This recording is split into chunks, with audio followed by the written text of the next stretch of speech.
Well, it's definitely fucking 420 today. That's for sure. What are you dogs looking at? I don't want them over here.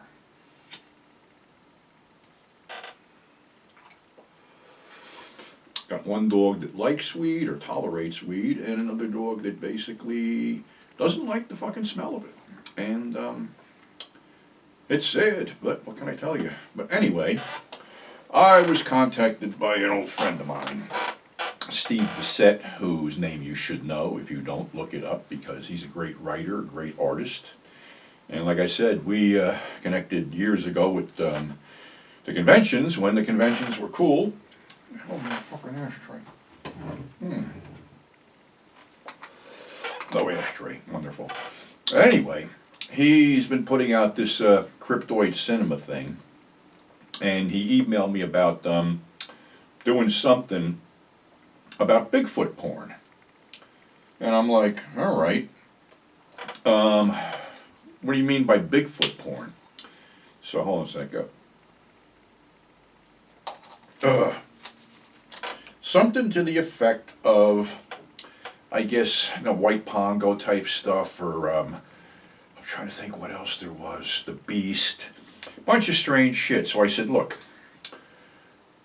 not to get into specifics, some of this stuff I'm familiar with, some of it I'm not. And if I'm not familiar with something, I'm not going to try to bullshit anybody that I am. So what I can do is, why don't I just go through the whole gauntlet of weird loops of porn that had like monsters, Bigfoot, vampires, and shit like that, and then take it, to another end of the spectrum where, it evolved into the 16 millimeter and 35 millimeter features.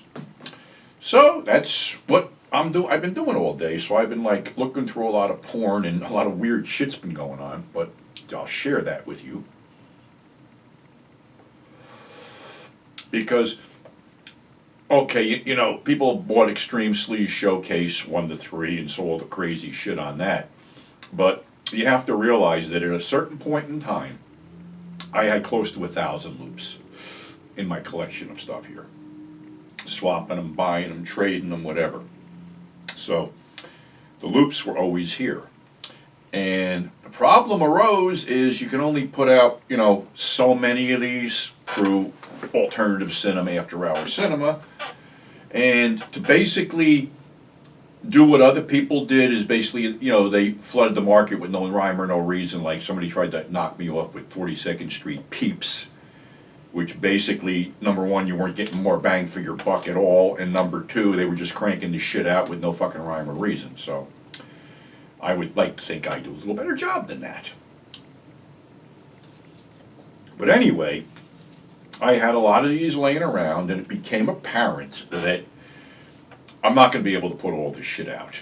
And needing cash on and off as I usually do, I pretty much sold them all. But before I sold a lot of them, I took a camera similar to this, and I camcorded these things off the wall. And I'm thinking I may have close to 30 volumes of these things, but this is the one I did. I can bring it in here. I called it WTF, what the fuck, and of course I had to cover it up because that's Batman and Robin getting their gonads gobbled here. And what this was, I just found, I basically said, you ever see something that makes you ask yourself, what the fuck? Well, it's the case with this collection, because I have put in this monsters, hot dogs, nuns, cartoons, Batman and Robin, Long Dong Silver, and more. And I opened it with a cartoon, Ever Ready Hard On. And then we had 2 Lassie Braun films, Casanova and the Nuns, and Casanova and the Princess, which were period pieces. And if you've ever seen any of Lassie Brown stuff, it's pretty nasty and rough. And number 4, I had Sushi Girls. Number 5, I had Wrestling Fury, which basically, man and a woman are just beating the shit out of each other with actual wrestling holds and stuff like that. And number 6 was this thing, I called it Monster Mashed. This one's really fucked up. There's this girl hanging out in the woods, and she's being stalked by this monster. And this monster is a guy wearing a rubber fright mask, two of those big rubber hands, wearing a fur coat, and has a dick with a skull on the end of it. And he's carrying some rope. Well, he grabs the girl when all of a sudden we cut away and she's all tied up in a bondage type scene. And he's basically got his little rubbery hands in there and he's doing shit. And they always go to the camera and he's always like, booga, booga, booga, you know, that type of shit. Of course, there's no sound with this shit. In the interim, there's a guy walking through the woods who looked like he stepped off the set of a Toby Ross film, carrying a bouquet. Well, of course, he sees the monster molesting the girl when he runs to her defense, which is basically worse than a 60s midnight wrestling professional wrestling match. And of course, he has his way with the bound girl, and as he walks off, he leaves her tied with the bouquet of flowers stuck in her hoo-ha. Now, obviously, this wouldn't fly today, but this was pretty fucking cool shit back then. The next one we got, which I had to cover because superheroes are the motif, which I'm, working on for Steve here too, because I said anything weird that was like, would be considered like almost like a grindhouse type film that was incorporated into a porn film. Batman and Robin meet Dick Nose. Well, the titular hero, or a villain rather, Dick Nose, is this guy wearing a raincoat with a mask with a dick for a nose, carrying a hatchet. And of course, he sticks his dick nose into the hoo-has of these two attractive young ladies until the dynamic duo arrive and run him off. Of course, the dynamic duo, as pictured on this, are getting their gonads gobbled. And of course, it finishes off, and then it has a weird ending where basically Batman wraps his cape around Robin and pulls him in for something as they cut away, and the girls are like, doing that. And then number 8 is Hot Ketchup with my buddy Carter Stevens, where he basically is, I don't know, I'm trying to think, he was pouring ketchup on the chick's, and eating it or something like that. But after that, we have Hot Stuff, and then we have Hot Dog, where a rather large African-American man puts his wazoo in a hot dog roll, and this chick proceeds to eat it. Then there was another weird, I think this was a color climax one, the Majorettes, where they're basically using their batons where batons should never go.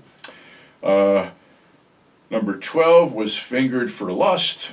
I forgot what that one was. 13 was Flying United, which was an Oz film with stewardesses doing pilots and passengers in a fucking airplane, actually. And number 14th was an all-time favorite of mine for I don't know what kind of fucking reasons. The immortal Long Dong Silver dancing with his dance troupe, which I christened the Dongettes.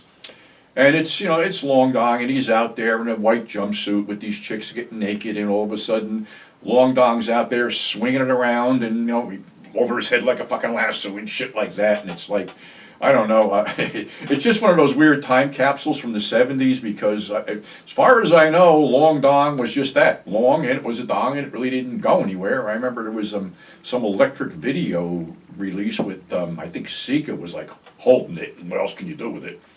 So, yeah, that was one I did, and what the hell was the other one? Rough and Raunchy with Jamie Gillis as the Man of Steel. And what did I have on this one? I don't even know if I went through this. I had Chained and Violated, Man of Steel, Perverted Students, Roped and Raped, Sweet Air, How the West Was Fun, Interracial Whippings, Impersonal Hygiene, Captured Cop, Strap-On Orgy, Whipmaster, and what the fuck was the other one? Teenage something. I don't know. But I was selling these for a while, and they're okay for a watch, but they're not color corrected. Like I said, I shot them with a camcorder, and off the wall. But it's like it was either that or I lose them forever because I had to. You can't sit around with a pile of loops. It ain't like I really feel like I'm gonna watch a porn film and thread the projector for the night. That's old school. Now you're trapping a DVD. Trouble is, there's a lot of stuff that never made it to or never will make it to a DVD, and that's some of this stuff. And like I said, I did a whole bunch of these fuckers. Some are better than others. If somebody was interested, I can't do a color cover. I can do a black and white cover. I flip one for like $10. I'd even cover the shipping because it is what it is. But that's beside the point. But getting back to the whole thing. It was like, okay, I'm digging all this stuff up and trying to figure out a whole bunch of other stuff, like movies, like The Geek, the Sasquatch porn movie, which is really lame. Basically, the Sasquatch is a guy with a fright wig, a fur coat, and ripped pants so he can get his cock out or whatever the fuck it is. Then there was, that one, the Beast, the import one, which basically was a werewolf, chasing chicks around in the woods with his huge werecock stuff, things like that. So, and then people go, well, what was the market for these? And I'm like, well, there were certain emporiums that just showed fucked up shit. And I may or may not have spoken about this shit before, but, I can go back over it for newer viewers and people that don't remember what I said, but there was a few places in New York that were pretty much notorious for having and showing and selling fucked up shit. And a lot of them were like little hole-in-the-wall places, about this wide. You go in there, there'd be narrow shelves, and basically, if you let whoever was in charge know you had some money to spend, they would take you in the back room and show you the real good shit. Because hardcore was iffy. Let me see, I'm talking 69 maybe. We go over there from we were in high school and shit like that. 69 to like 71, 72 before, when Deep Throat hit, then it got a little bit easier. But yeah, you'd go in the back room with this guy and buy educational manuals which had hardcore fucking porn in them. And you would use them, then sell them to others less fortunate than you for more money than you paid for, and then go back and buy more. So, anyway, there was a bunch of these places, but one of them was really scuzzy, and if you ever saw 8mm and the scene where they're in that place where they had all kinds of illegal shit, that, my friends, was Crossroad Books, located on the island between 7th Avenue and Broadway. And it was a stark white building, dirty white. Of course, we never saw it during the day. We went over at night.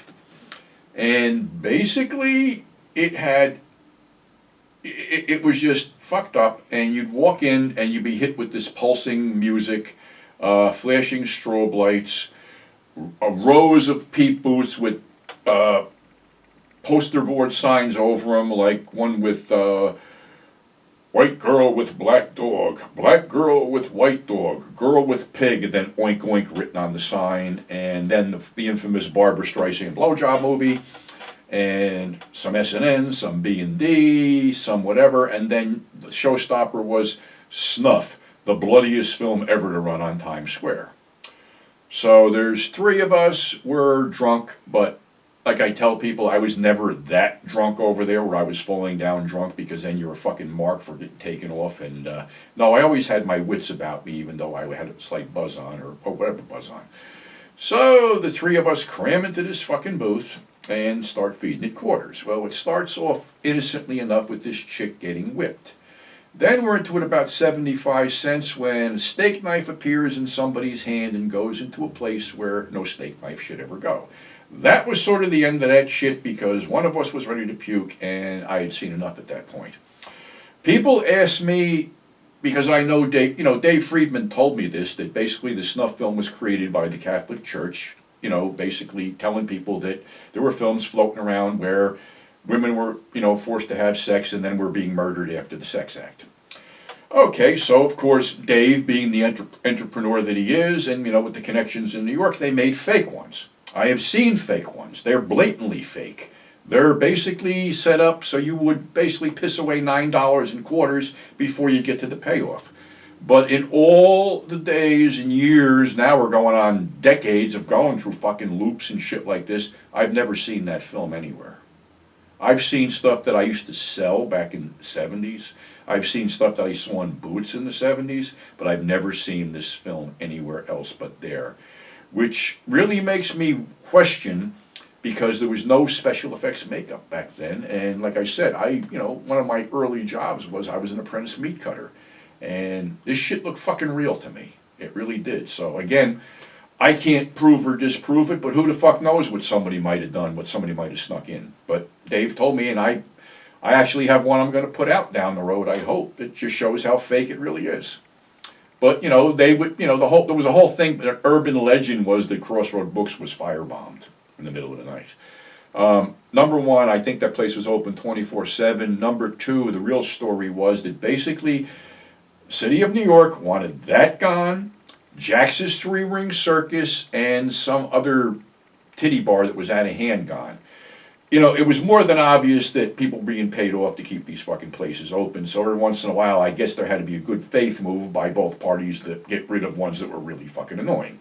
So that would bring us down the block to Blackjack Books, in the middle of 42nd Street, close to the Liberty Theater, right in the middle there. And that was another place that showed fucked up shit, was open 24/7, and was run by mobster Joe Bikini, who was partners with Martin Hodas, the Papa of the Peeps.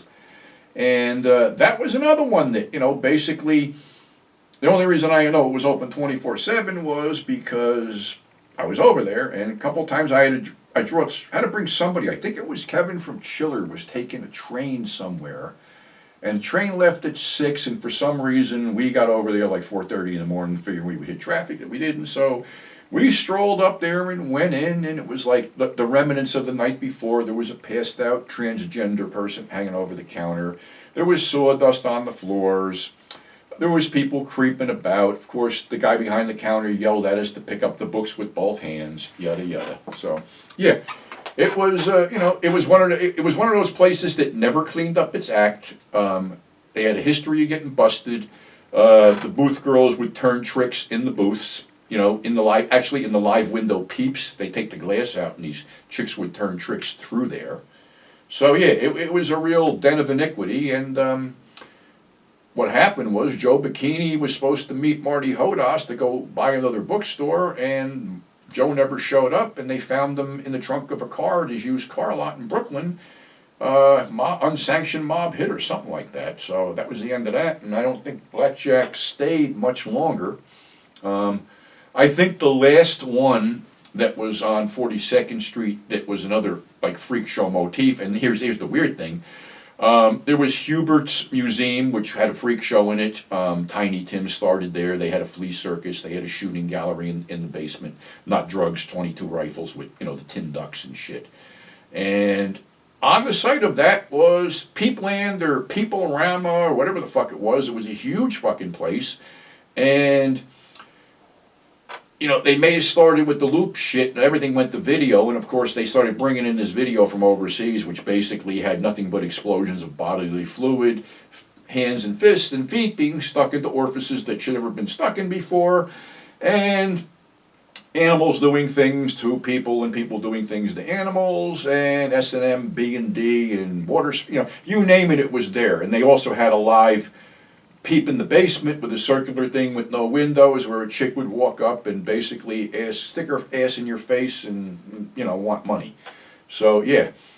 People don't realize how Wild West it was over there at that point, but that's where these films sort of like wound up in the stranger places, because, you know, it was all new and exciting, late 60s when it sort of drifted into hardcore, and it was basically, you know, your basic, you know, standard sex, you know, maybe an anal here and there. But then as we progressed and stuff got weirder, it's like, okay, little costume dramas, imports, like I said, the Lassie Brown stuff from Europe. And, you know, it just got out of hand. And then, you know, when the video came in, it made it easier. And then you could buy these damn loops for like, you know, $5 or $6 as opposed to $30 and $40 or $99, whatever the hell it was going. I look at some of the prices on the box that aren't like, you know, the standard thing was $99.95 or $50 or whatever on these boxes, but then I look at what was written on some of these boxes as far as like $20 or $30. Okay, so, you know, and like I said, the ones I just talking about, you know, some of them are color faded, some of them are red, some of them have good color, some of them are murky, you know, sometimes they're in and out of focus, but it's just like, you know, a collection of just weird shit that, you know, just for posterity, I saved it. I mean, I was selling it for a while, and even Alternative Cinema After Hours took some of it and were selling it. But, you know, it is what it is. It was the only way to save it. You know, if I had a lot of money, I would have put it all on fucking disc, but I don't have a lot of money. So, yeah, so I've been working on this, and now I just finished up the whole loop section, and I'm getting into the 16 and 35 millimeter stuff, which there was a lot of, you know, crazy stuff there. Of course, you know, the other thing I forgot with, you know, with the loops thing was there was a bunch of Nazi loops out called Mein Kampf, which basically they were shot in New York. They had full uniforms. There was basically prisoner interrogation, all kinds of bullshit. Sometimes it ended with a gun being pointed and gone off camera. Mark Stevens was usually in a Mr. 10.5 inch. But of course, that split into more 16mm porn, which I'm going to work on, and maybe I'll do a segment on that, later after I finish it, because I just got done with the 8s, and now I'm trying to dig up stuff here, weird stuff. But yeah, it's all good. So that's our episode for today. Thanks some of the new subscribers for tuning in. Always glad to see the old subscribers. Comments are welcome, whatever. It's we're just having some fun here. That's all. Got to lighten up. It's been a weird week, and then I go to see the cardiologist Monday. So yeah, this is fun. Just want to get some shit out of the way so I can figure out what I'm going to do next. But I should have the new Grindhouse Resurrection in-house by this weekend, so I will definitely let everybody know about that and how to order it. So until then, stay safe, and we'll catch you on the flip side.